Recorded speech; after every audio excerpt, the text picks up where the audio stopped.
Released in February 1982, Ms. Pac-Man is the second game in the Pac-Man series.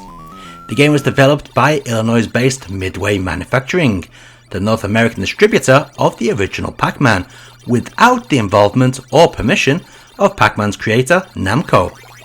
It's surprising that they got away with it. Ms. Pac-Man was originally conceived as an enhanced kit for Pac-Man, called Crazy Auto, created by programmers employed at the General Computer Corporation.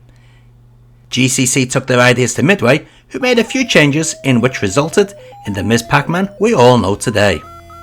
Ms. Pac-Man features 4 different mazes, more colourful graphics and several gameplay changes, such as the double warp tunnels, solid looking walls for improved visibility, changing ghost behavioural patterns, bouncing fruit so you now have to chase them, and the introduction of the orange ghost, Sue, who replaced Clyde.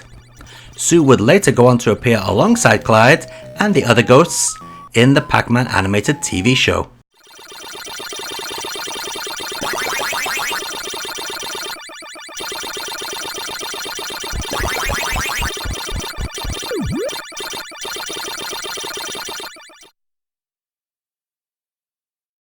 Vastly superior to the original Pac-Man on the 2600, Atari Soft actually had learned from their mistakes with the original. While this is basic looking, it has far less flicker than the original game, plays better, and even has an attract sequence.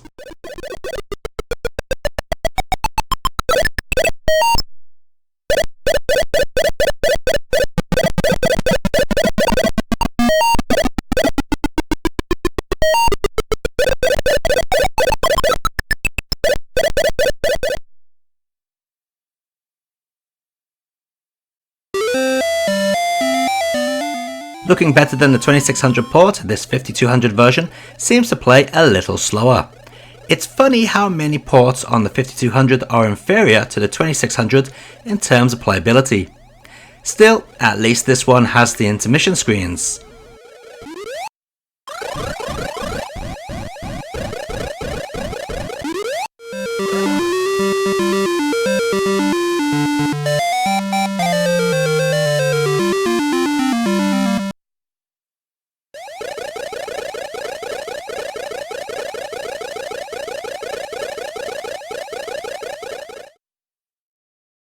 A noticeable improvement over the 5200 port here with the 7800 port. It plays fast, sounds good, and of course, keeps the intermission screens.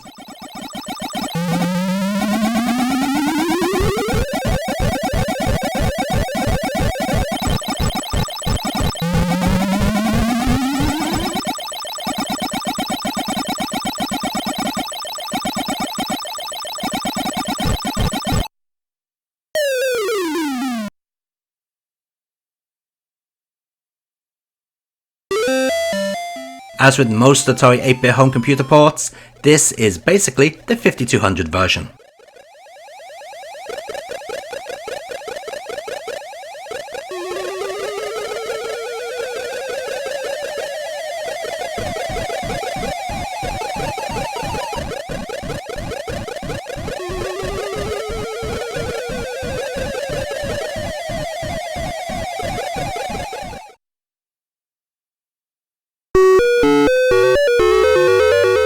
I wonder if the programmer of the Commodore Vic-20 port was deaf. I ask this because no one in their right mind who could hear would have that awful constant bleeping sound going on throughout the entire game. It's awful! As for the actual game, well, it's a little slow and, to be honest, quite sluggish to play.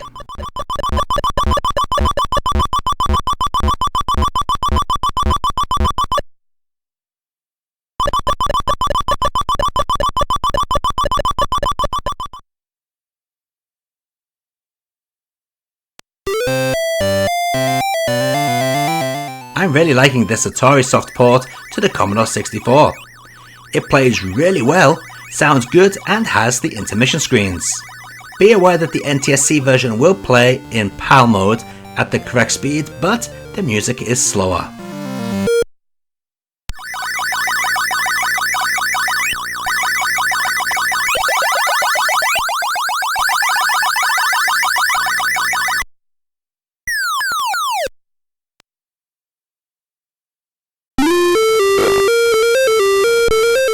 Atari Soft games on the ZX Spectrum normally aren't very good. Ms. Pac-Man is no exception to that rule.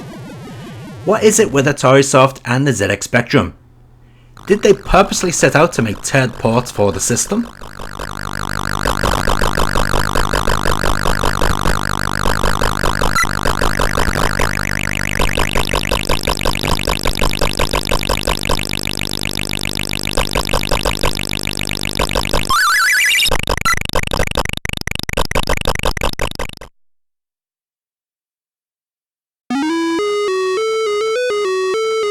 Old IBM PC Ms. Pac-Man gives the choice of using either RGB graphics, which you are seeing here, or composite graphics.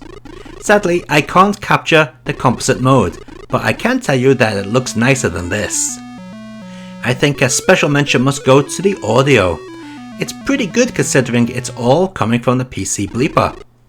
There's another DOS Ms. Pac-Man known as Champ Ms. Pac-Man. However, that is not official, so it's not going to be shown on this video.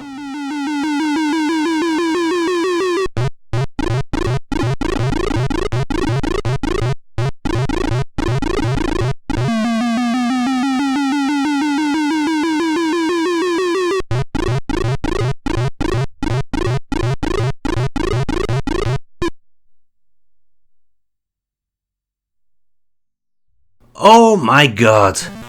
If you want to give your kids nightmares, you make them play Ms. Pac-Man on the Apple II. The sound on this is terrifying. It's like listening to possessed Daleks from Doctor Who. As for the game, well, it's pretty much identical to the MS-DOS version we just looked at.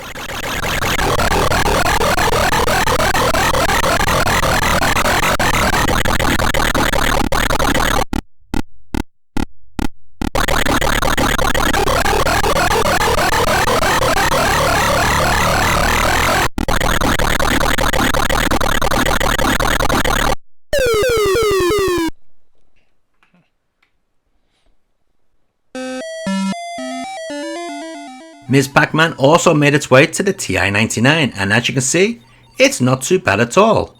The game plays as you'd expect it to play, and it sounds reasonably well. There's not much more to say really, except it's another game for your TI-99.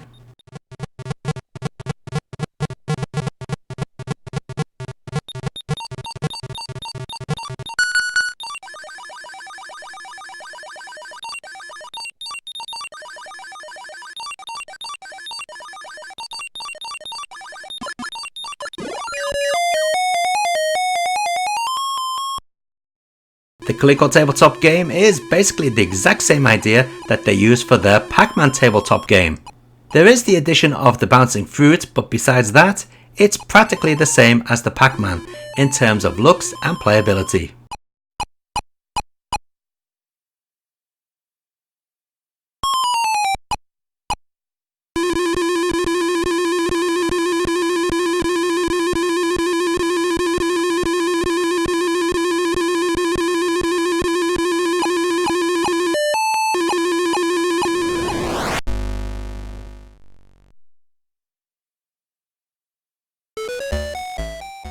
A fairly nice port right here on the Atari Lynx.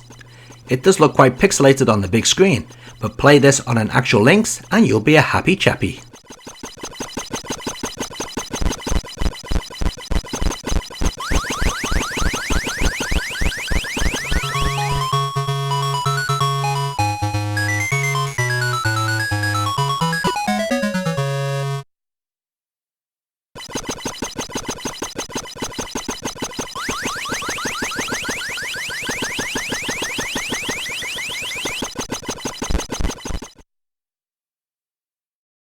There are two official ports of Ms. Pac-Man to Nintendo's 8-bit home console.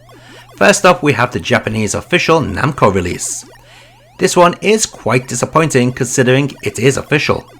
The stages don't follow those of the arcade all that well, and it is lacking in options. The sound and graphics are fairly nice, mind you.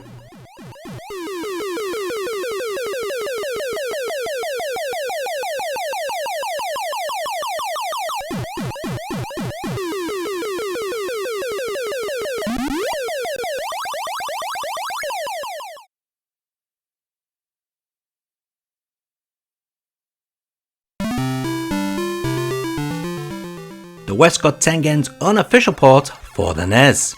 At first this looks to be inferior judging by the title screen, but then we notice it has the arcade's demo sequence, loads of game modes and follows the arcade original much closer than Namco's official port.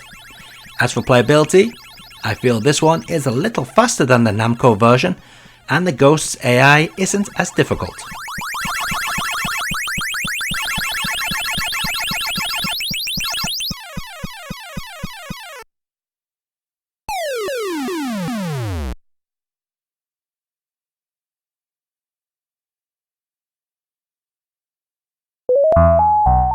Mega Drive Miss Pac-Man was also by Tengen, and as a result it features all the same extra options as the NES version.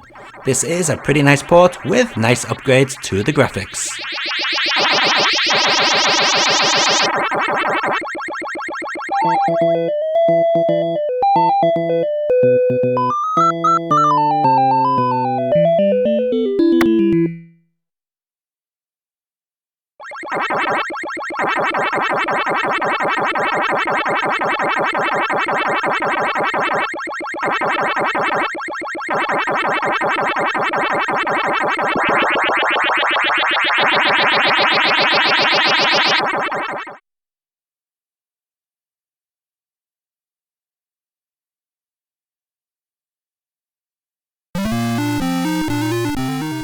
Yet another Tengen port, but this time for the Master System.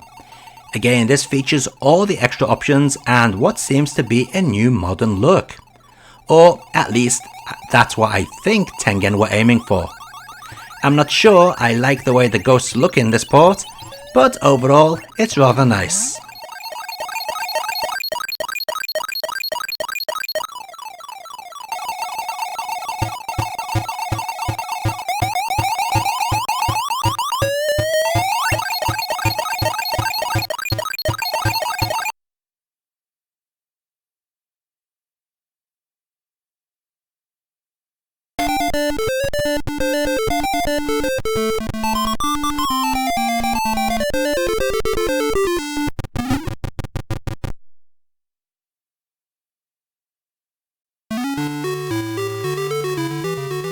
Surprisingly, the Game Gear port was by Namco, not Tengen. Just like Namco's Famicom port, this is as bare bones as you can get. It plays and sounds good, but all you're getting is the bare minimum.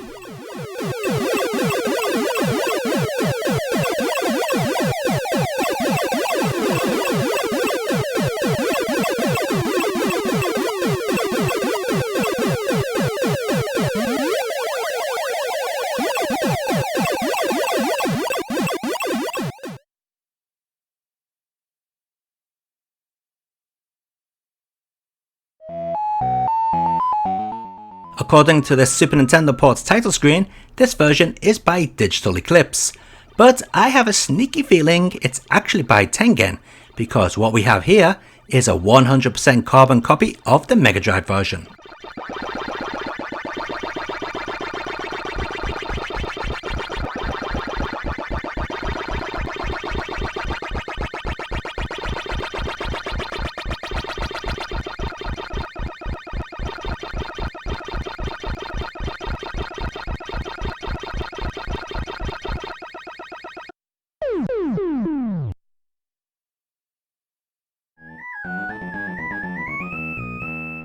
Here's a nice bonus, a version of Miss Pac-Man can be found hidden inside of Hello Pac-Man or Pac-Man 2 The New Adventures on the Super Nintendo.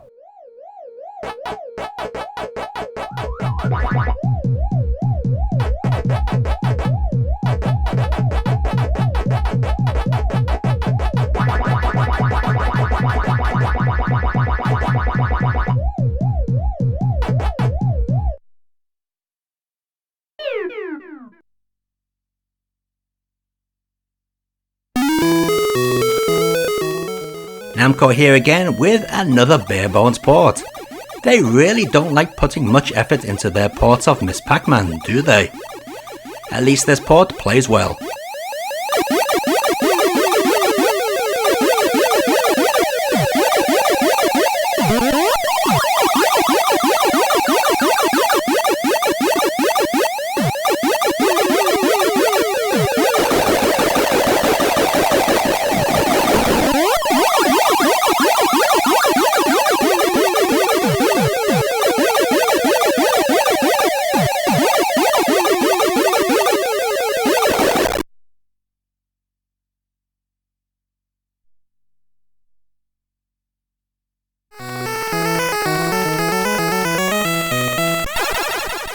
This is basically the same as the original Game Boy version, but now in colour, and comes with Super Pac-Man on the same game cartridge.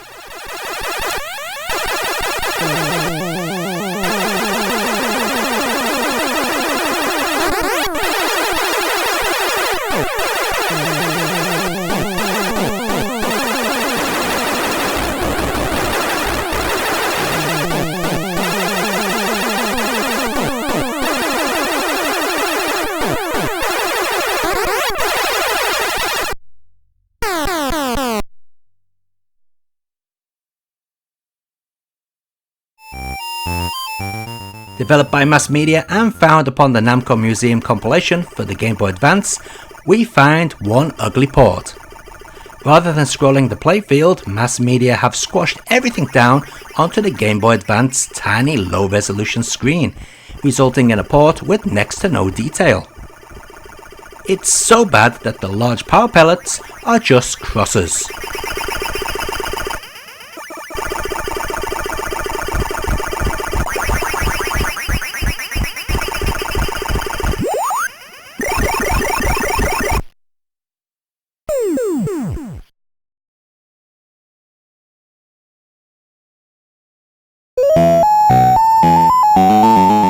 Ms. Pac-Man also appeared on the Phillips CDi as part of the Euro Arcade Classics. I'm having to emulate this version since I don't own a real CDi, which may be why this seems to slow down and speed up at will. It's definitely the reason why the audio is out of sync. As for the way it plays, well, it plays like Ms. Pac-Man.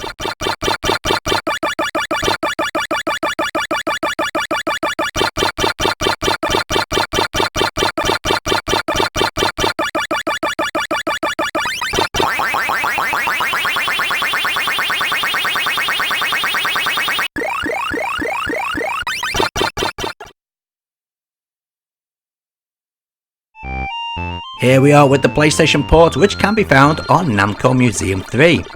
This is a very nice port with a lovely fancy border surrounding the main gameplay area. This sounds good and controls good.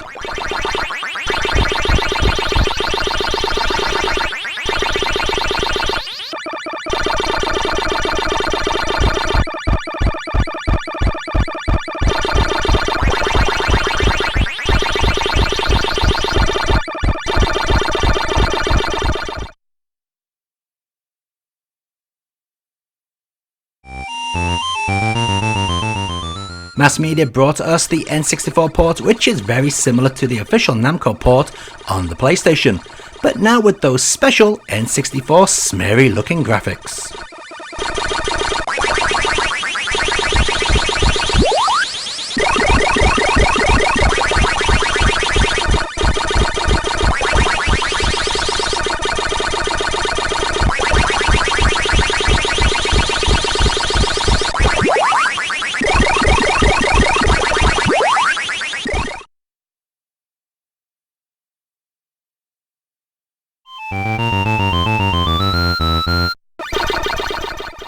And finally we'll end with the Dreamcast port, also by Mass Media, found on the Namco Museum collection.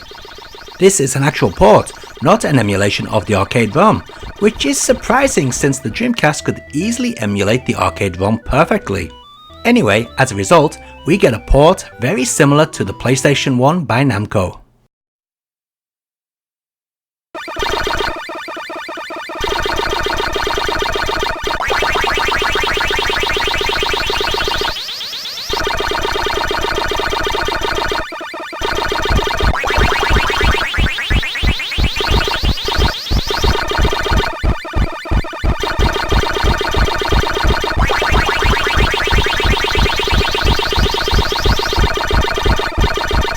And let's take a look at all those versions of MS Pac-Man running side by side. There's an awful lot of them, so which is going to be your favourite?